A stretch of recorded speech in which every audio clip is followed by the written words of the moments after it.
Good morning. We're out in Horse Fork Creek Park this morning, a beautiful county park. I'm Keith Herm, Daviess County Fire Department Inspector Investigator. This morning we're going to talk about something that's going to happen in the next few days. We're so very excited. We're going to be rolling our burn permit process to an online version, meaning you will be able to go online and fill out this burn permit report request, and everything will be approved online. You never have to leave the comfort of your home. Here in a little bit, we're going to talk about how to do some open burning, some safe ways to do it, some do's and some don'ts. The online process will start here in the next few days. You will go in and on daviesscounty.org's website, go to the proper drop-down, fill out your form, check that you've read all the information, and there's all kinds of information going to be in this portal that you can look at, and you need to look at all of it before you do your open burning. Little backstory here. The burn permit process is for anyone that has under an acre of ground. You need to have a burn permit. When the fire department issues this burn permit, we issue it for 2 weeks, so that gives you a few days to burn. So if the weather turns bad the day you're wanting to burn, when you get your permit, you've still got a little time to do it. Some things we want to talk about to do and don't. We want to make sure we're burning in an area that is safe for burning. If you've got a garden, an open area, somewhere where everything is cleaned up in your yard, obviously that's a good place to burn. We don't want to ever burn in the ditches along the county roads or the state highways. That is the county and the state right-of-way. A lot of reasons you don't want to do that. Number one, you don't want to be causing a traffic hazard. Smoke and fire that close to the road will cause a traffic hazard. It's just not a good idea. I know leaves collect those places in those ditches, but let's get them out of those ditches and not burn there. Your brush pile, you want to make sure it's in a good location, always at least 100 feet away from any structure. You want to be sure not be under any kind of power lines, things such as that. The burn permit process is already open. I've had a few come through. What's going to happen, I will go in, someone from the fire department will go in and approve your permit. We'll email you back that everything looks good and your permit's issued for those 2 weeks. If something is wrong and you apply for a permit, let's say you live in the city of Owensboro and you so happen to decide to apply for a burn permit.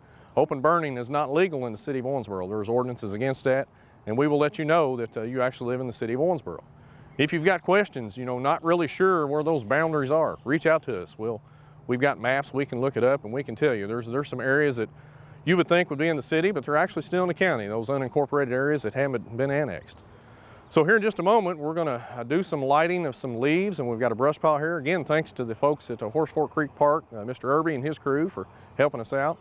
We may even do a demonstration on what to do, how to put that fire out if something does to happen. So we'll get around here to setting the fire, and we'll talk to you here in just a moment. So Mr. McCready has applied for his burn permit. He's checked the weather. He's made sure today is a good day. He's got them in a good, safe location. He made the call to the fire department, said I'm going to have that open burn today, and he lit his pile on fire. And as you can see, the leaves are burning up quite well. Again, he was in a good, safe location. Everything was clear around it. He wasn't near any structures or under any power lines, and he certainly wasn't in any road ditches or in the state or county right-of-way of roads.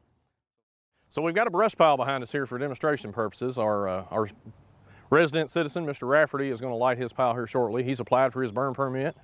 Everything is approved. He's made the phone call. He's told the fire department I'm going to burn today. He's checked the weather. He's made sure everything's good. His brush pile's in a good location. As you can see, there's bare dirt around it, no leaves piled around it, nothing that is going to be in danger. It's not near any structure. Again, on that less than acre of ground, you want to make sure you're in a good spot, away from fences, outside storage buildings, things such as that. Again, if you're unsure if I'm in a good location, always reach out to us, whether it's via social media or the phone number, 685-8440, 270 area code, of course, and ask any of those questions you might want to ask. We get folks all the time, what can I burn and what can I not burn? Again, when you do that burn permit, there's lots of information there to read, and you could read every one of those and you'll know everything you need to know about when you can't burn. Probably the most important thing I can tell you is check that weather before you do it. The day we fill out that burn permit, the weather may be perfect, and the next hour or two later, the wind's blowing 20 miles an hour. That's not a good day to burn.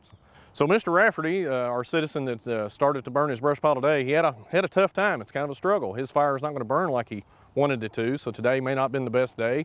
His material may not be as dry as he thought. Some things you certainly don't want to do. We don't want to go to the garage and pick up the lawnmower gas can and pour any kind of ignitable liquid on this fire, whether it be gasoline, diesel fuel, anything such as that. Some other things that you don't want to do. You don't want to go in the house and gather up all the trash you can find. We can burn clean paper. Again, go to that website, read all the bulletins, and you'll find out what we can and can't burn. There are things he could put on this to help it burn. Clean paper, clean cardboard, things such as that. But you want to be very careful. You can put too much of that on there and you've got a raging fire that's going to endanger something to the neighbor's property or even your property. So back to Mr. Rafferty's fire, he was able to find enough dry material, some smaller limbs. He broke those up, added some leaves, and got the fire going pretty good. So now he's got his brush pile burning as he wanted. Some things he's gonna do, he's gonna stay with this fire until it's burnt completely out, make sure it's out. If you've got a water hose nearby, want to keep it on hand. And if something happens that gets out of control, don't be embarrassed, don't be worried. Call the fire department. That's what we're for.